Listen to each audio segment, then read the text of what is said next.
History has a nasty habit of punishing pride. And if there's one country whose story proves that, it's Japan. Time and time again, whenever Japan rose to power, proud, self-assured, and unchallenged, the inevitable fall came crashing down. Whether it was the Mongols, the Americans, or even their own leaders who dealt the blow, Japan found itself knocked back from the heights it once stood upon. But here's where things get really interesting. Japan wasn't just defending itself from the outside world. No, it feared outsiders more than most. The harder it tried to shut those doors, the louder the knocks became, until one day, that door came crashing down. But why? Was Japan's greatest enemy always its own pride and fear? Was it the weight of its own history, its unwillingness to change, that sealed its fate? Or was it something even more powerful, a force far beyond its control, dragging Japan into a world it fought so desperately to shut out? Stay with me, and let's look into the 10 key moments that define Japan's rise, fall, and rise again, because the answers might surprise you. Number 10, the birth of the samurai. So let's rewind the clock a bit. We're talking about the Heian period in Japan, which lasted from about 794 to 1185. Now you might be thinking, why is this period so important?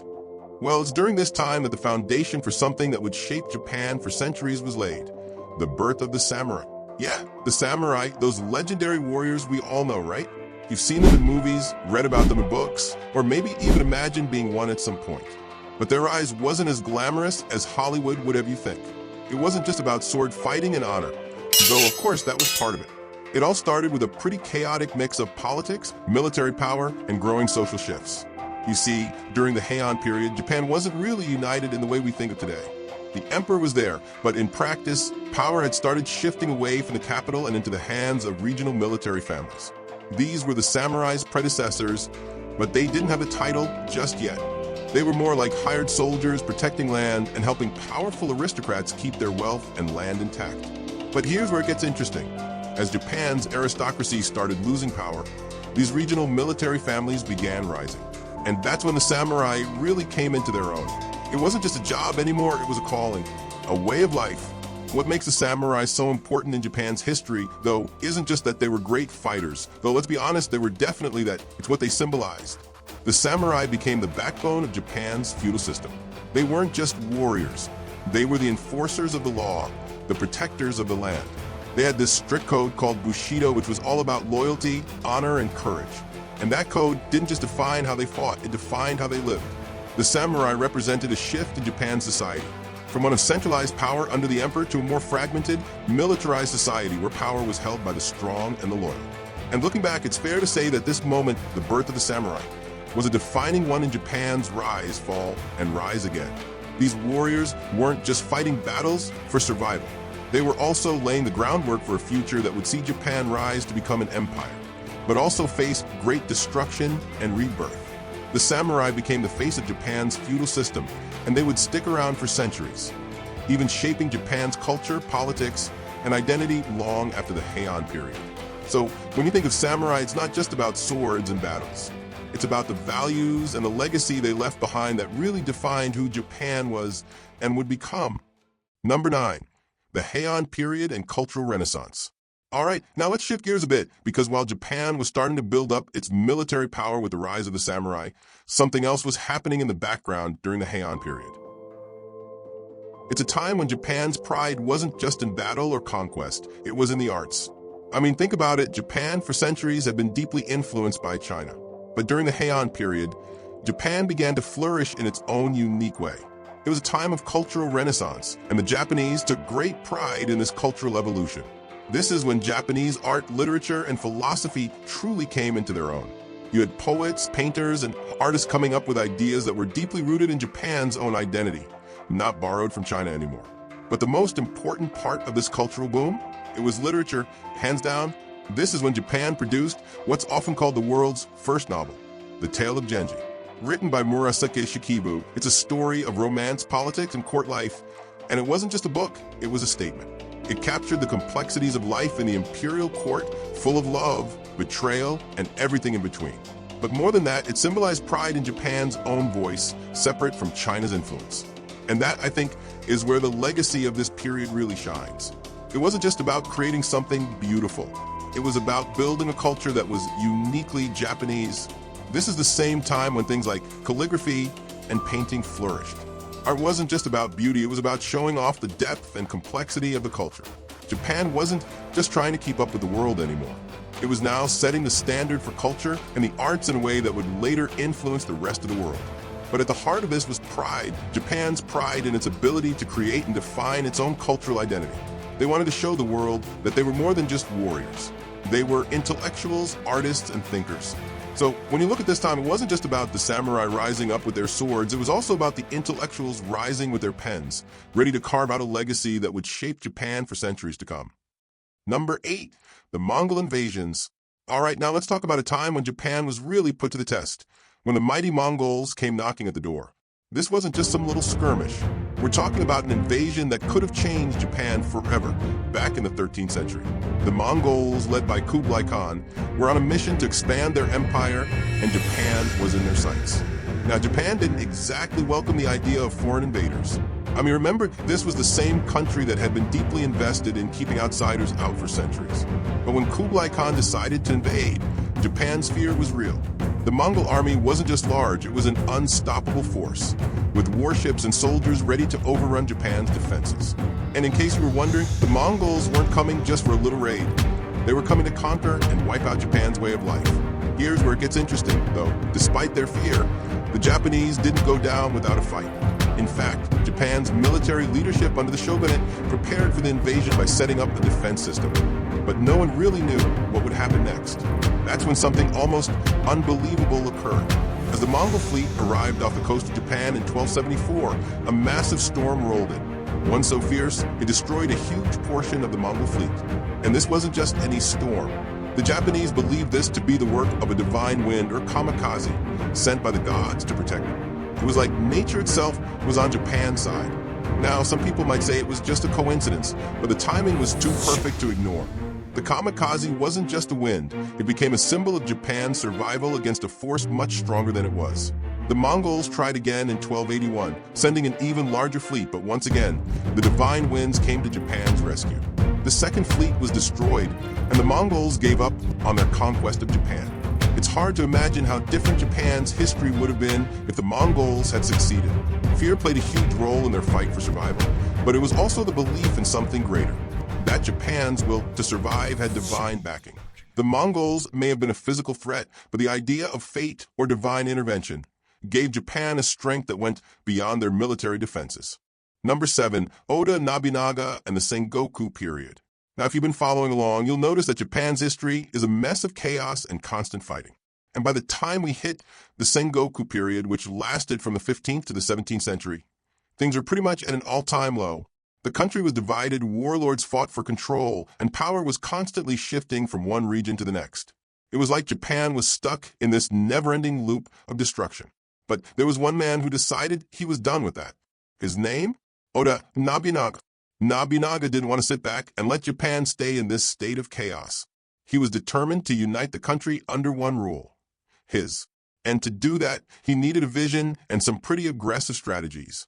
What makes Nobunaga stand out, though, isn't just his ambition, it's his innovation.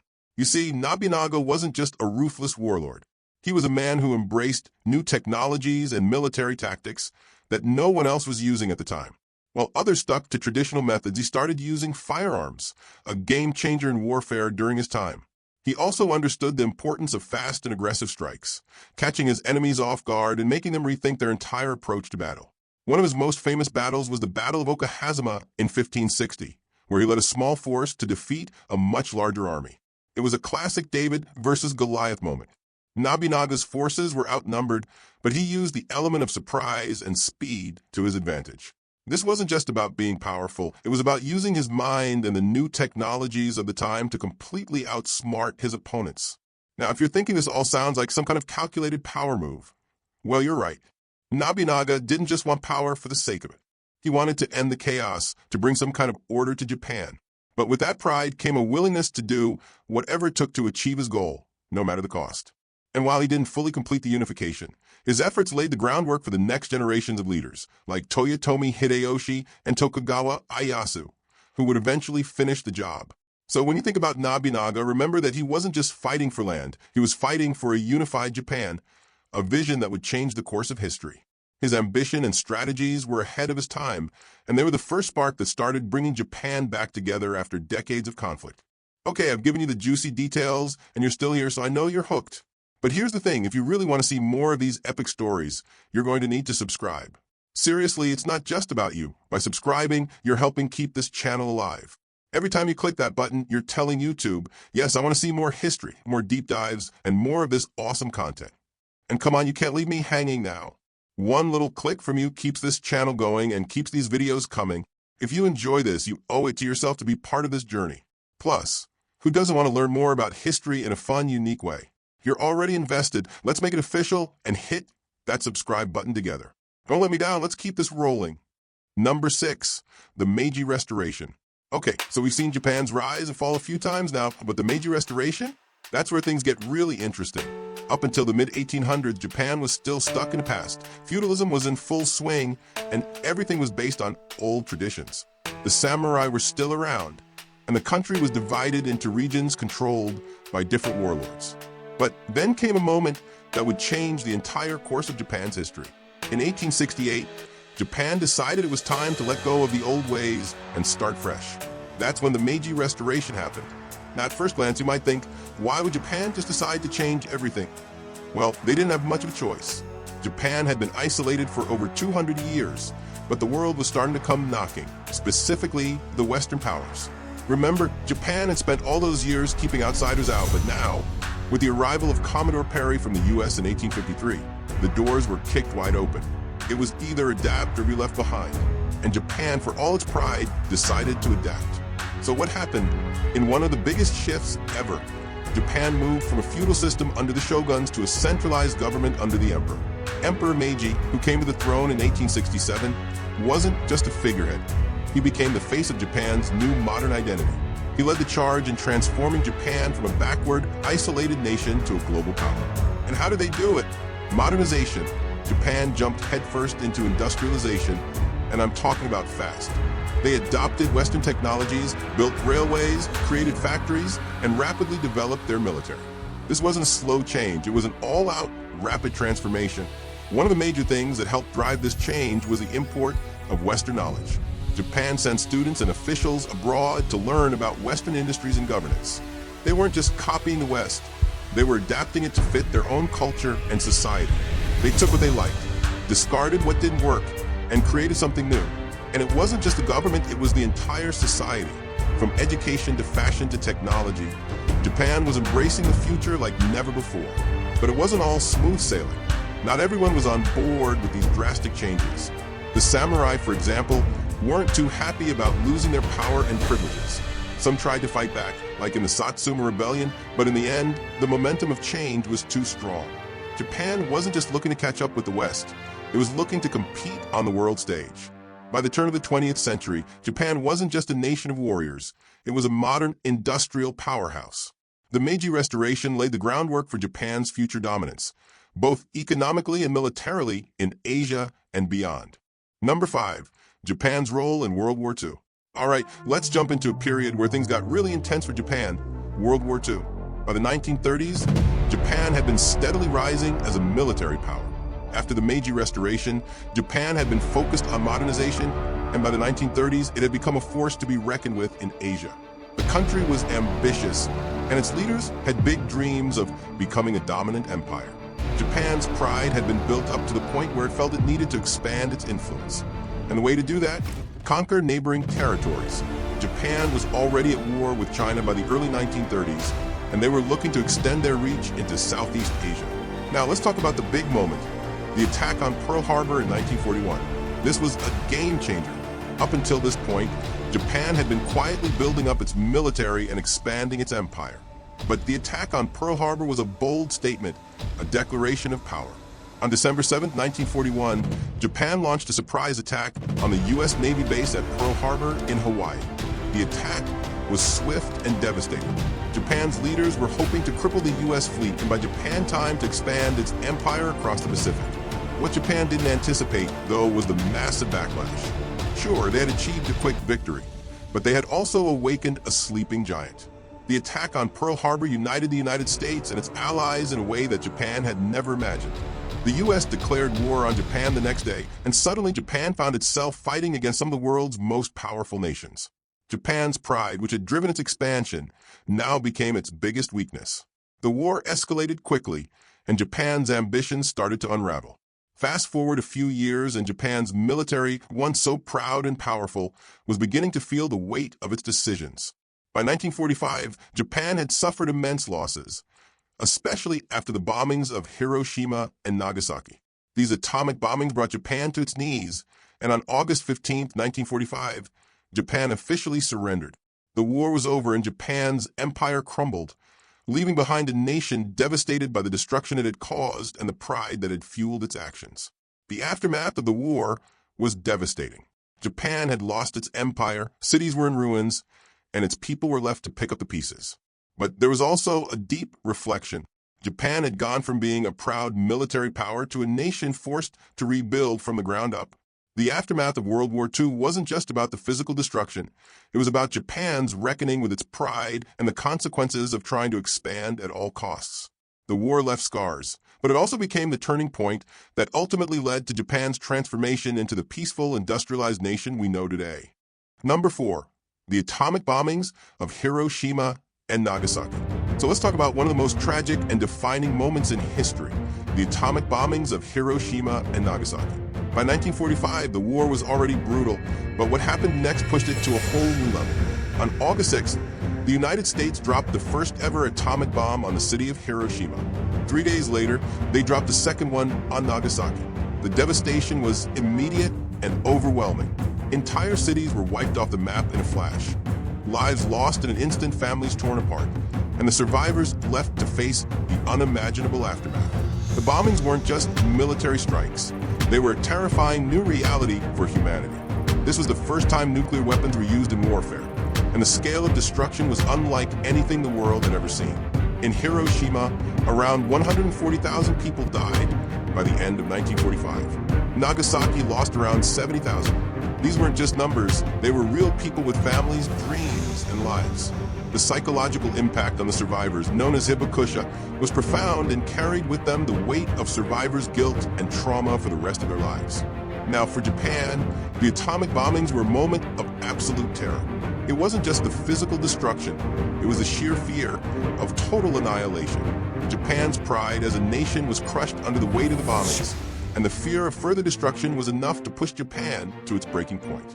The bombs forced Japan to face the brutal reality that it couldn't keep fighting. And just days after Nagasaki was bombed, on August 15, 1945, Japan finally surrendered, ending World War II. But the impact of these bombings didn't stop there. It changed everything, not just for Japan, but for the world. The bombings marked the beginning of the nuclear age, and they fundamentally altered the global balance of power. Japan's political stance shifted dramatically. In the years that followed, Japan embraced pacifism as part of its new identity. The Japanese Constitution, which was drafted in 1947, specifically renounced war and prohibited Japan from maintaining military forces capable of war. The bombings didn't just change Japan's role in the world. They transformed Japan's very identity, pushing it toward peace rather than expansion.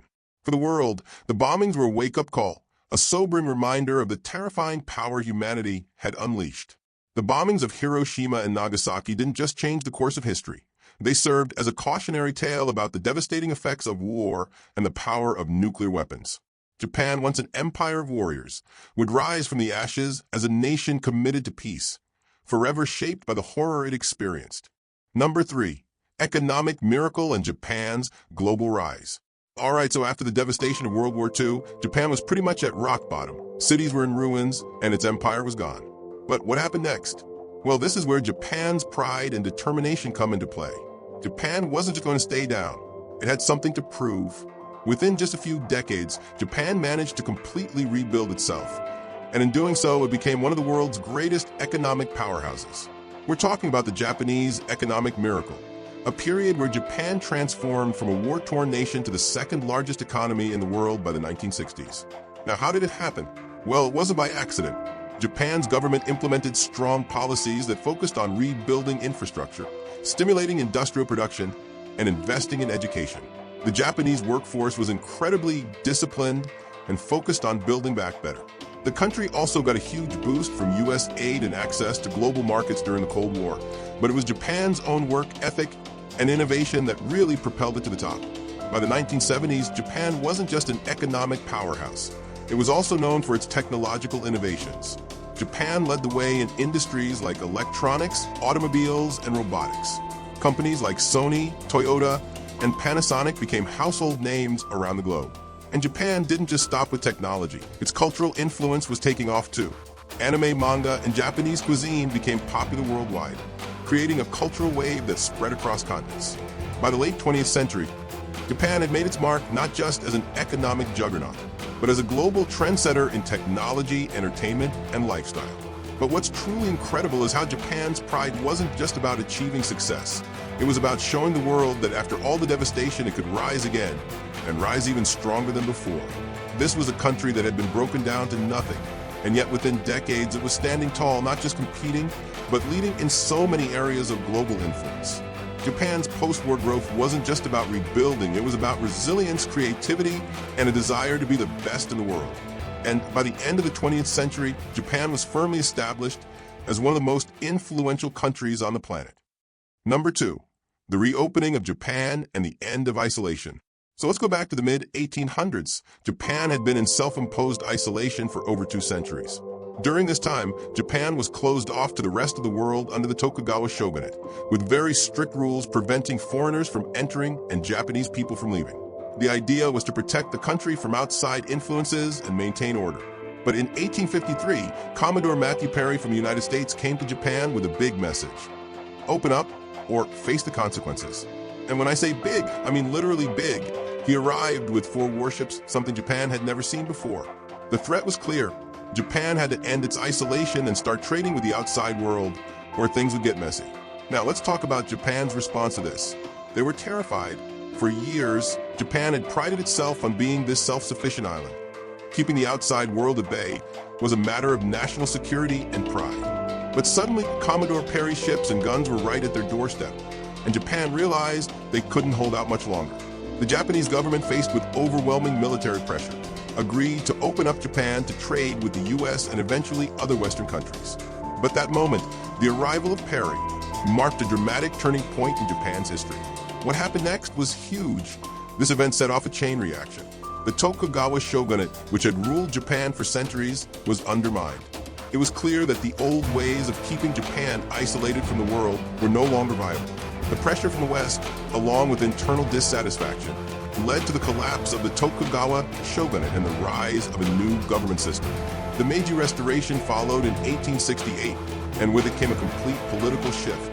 Japan moved from a feudal system, where regional lords held most of the power, to a centralized government under the emperor. This wasn't just a change in leadership, it was the birth of modern Japan, the Japan we recognize today. The effects of this forced reopening were felt immediately. Japan quickly began adapting to the West, borrowing technology, modernizing its economy, and building a military capable of standing up to the Western powers. It was survival mode for Japan. The country had to decide, adapt or be crushed. And in the decades that followed, Japan did more than adapt, it thrived.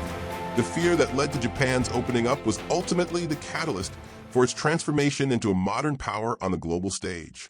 Number 1, the birth of the Japanese Empire. Okay, we've seen Japan go through a lot of ups and downs, but now we're at a major turning point.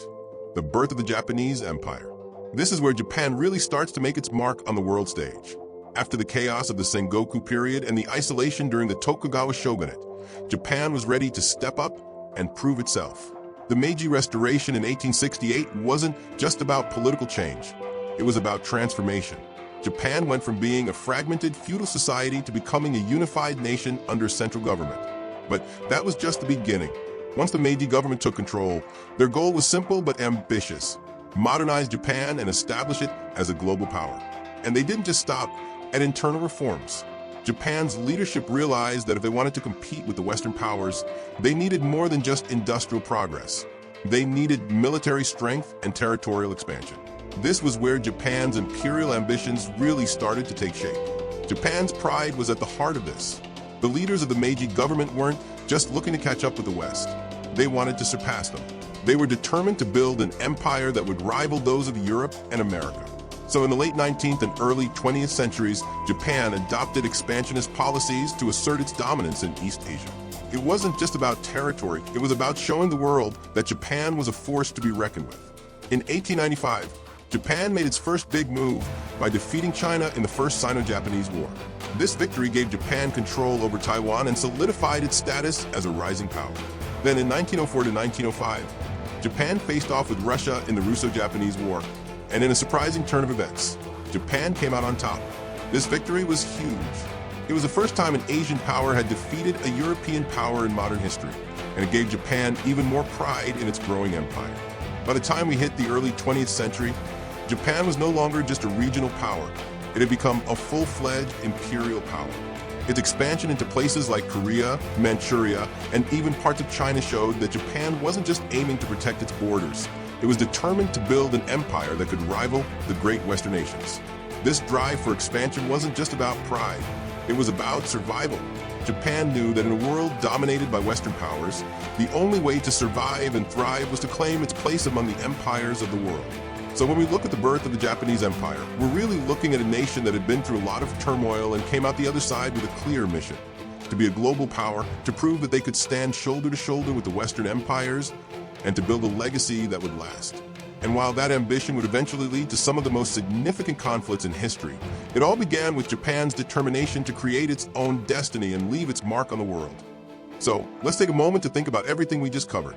From Japan's isolation to its rise as an imperial power, to its devastating losses and later economic miracle, Japan's history is one of constant transformation. One minute it's a nation of samurai and emperors, the next it's building cutting-edge technology and leading global trends. 10 key moments, each shaping Japan in ways that are still felt today. You might be sitting there thinking, how does a country go through all of that and still come out on top? And that's the big question, right? After all the wars, the bombs, the imperial ambitions, and the cultural revolutions, where does Japan stand now in this crazy world we live in? Is Japan still the proud, resilient nation that rose from the ashes? Or has it become something else entirely? The world has changed, and so has Japan. But what role does Japan play today on the global stage? That's something to think about. Japan's story is far from over. And I'm curious, what do you think? Is Japan's greatest moment still ahead, or is it buried in the past? Drop your thoughts in the comments. If you like this deep dive, hit like, subscribe, and ring the bell, because trust me, there's so much more history waiting for us to uncover together. Let's keep exploring.